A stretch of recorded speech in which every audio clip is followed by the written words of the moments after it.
But what really Congress needs to do is to use a biometric technology to create a new tamper-proof identification card for every legal foreign worker. That's what we need. We need a tamper-proof card.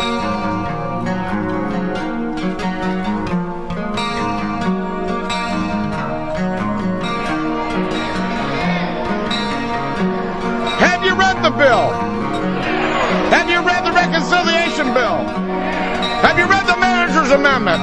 Hell no, you haven't.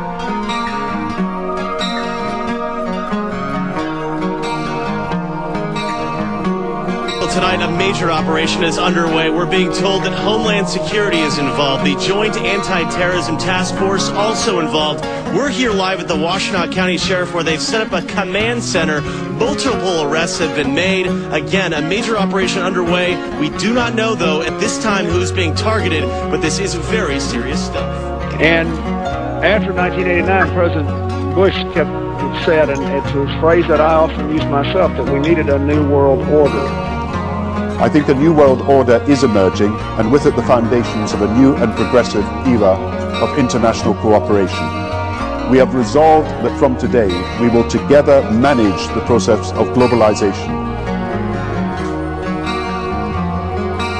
They work. They make you think that you're at the center of it, and you're not. And it's nothing for them to make you wealthy. They put the money where they faces on it every damn day. That money ain't worth the paper it's printed on. We know that. When we took our trip to Africa and visited his home country in Kenya, we took a public HIV test.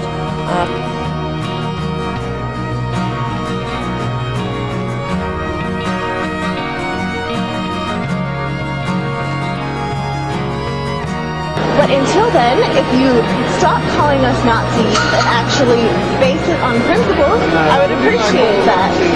You called us Hitler Youth last night. So I did, yes. This was you, of course. I am really offended by that. Many of my friends are Jewish. All right, I'll tell you. Hitler killed thousands of Jews. And you are killing millions by starvation in the third world. And that's why I use the phrase. You are killing millions. How is it? No, because there isn't any. There hasn't been any global warming for 15 years, and you know it.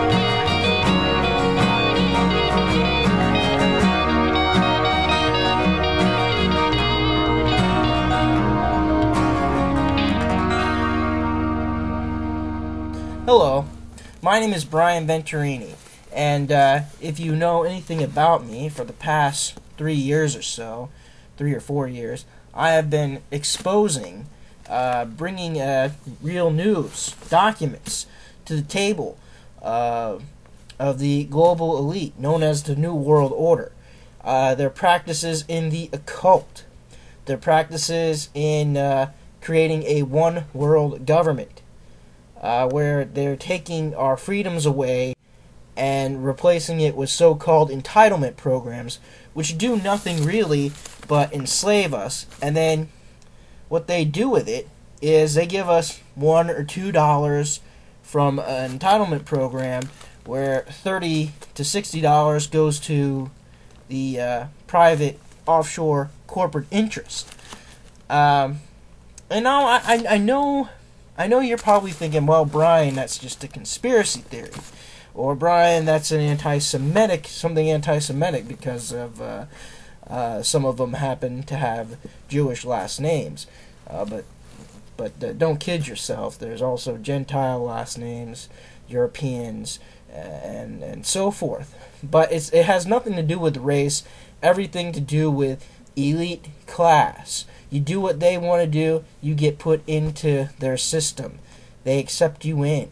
You just gotta do some stuff that you and I consider very weird, very, I guess the word we're looking for is demonic. Something very sick and deranged. And before you go off and say, oh, that's just a conspiracy, see, this is not even the tip of the iceberg. All these documents and news articles right here. This is just a little school folder filled up about 20 times its size with documents and news articles. But I'm going to show you right here the very documents, the very news articles, right here with screenshots, and I don't even know if I'll reach, even skim the tip of the iceberg.